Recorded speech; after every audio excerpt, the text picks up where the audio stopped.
ಸಮಾಜ ಸೇವೆಯೇ ನಮ್ಮ ಉಸಿರು ಎಂಬ ಧ್ಯೇಯವಾಕ್ಯವನ್ನ ಇಟ್ಟುಕೊಂಡು ಸೇವೆಗಾಗಿ ಸಂಭಾಷಣೆ ಎಂಬ ಕಲ್ಪನೆಯ ಮೂಲಕ ಆರಂಭಗೊಂಡ ವೀರಕೇಸರಿ ಬೆಳ್ತಂಗಡಿ ಸಂಘಟನೆ ಕಳೆದ 5 ವರ್ಷ 2 ತಿಂಗಳುಗಳಲ್ಲಿ 134 ಸೇವಾ ಯೋಜನೆಗಳನ್ನು ಯಶಸ್ವಿಯಾಗಿ ಪೂರೈಸಿದೆ. ನೊಂದ ಕುಟುಂಬಗಳಿಗೆ ಸಹಾಯ ಹಸ್ತ ಚಾಚುವ ಮೂಲಕ ಯಶಸ್ವಿ 6ನೇ ವರ್ಷದ ಪಯಣದಲ್ಲಿ 4 ಕುಟುಂಬಗಳಿಗೆ ನೆರವಾಗುವ ಮೂಲಕ ಮುಂದಿನ ಪೀಳಿಗೆಗೆ ಸ್ಫೂರ್ತಿಯಾಗಿದೆ. ಉತ್ಸಾಹವಿದ್ದರೆ ಏನನ್ನಾದರೂ ಸಮಾಜಕ್ಕೆ ಮಾಡಬೇಕು ಎಂಬುವ ಹಂಬಲವಿದ್ದರೆ ಒಂದು ವೇದಿಕೆ ಬೇಕು ಹಾಗೂ ಅದು ಹಲವಾರು ತರುಣರ ಮನಸೆಳೆಯಬೇಕು.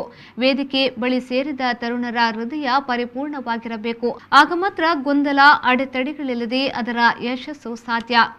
ಈ 4 ಸೇವಾ ಯೋಜನೆಗಳಿಗೆ ಒಟ್ಟು 60,000 ರೂಪಾಯಿಗಳನ್ನು ವೀರಕೇಸರಿ ಸದಸ್ಯರ ಸಮ್ಮುಖದಲ್ಲಿ ಹಸ್ತಾಂತರ ಮಾಡಲಾಯಿತು. ಈ ಯೋಜನೆಯ ಯಶಸ್ಸಿನೊಂದಿಗೆ ಸಂಘಟನೆಯು 134 ಸೇವಾ ಯೋಜನೆಗಳನ್ನು ತಲುಪಿದ್ದು ತಂಡದ ಸದಸ್ಯರ ಸಮ್ಮುಖದಲ್ಲಿ ಚೆಕ್ ಅನ್ನು ಹಸ್ತಾಂತರಿಸಲಾಯಿತು.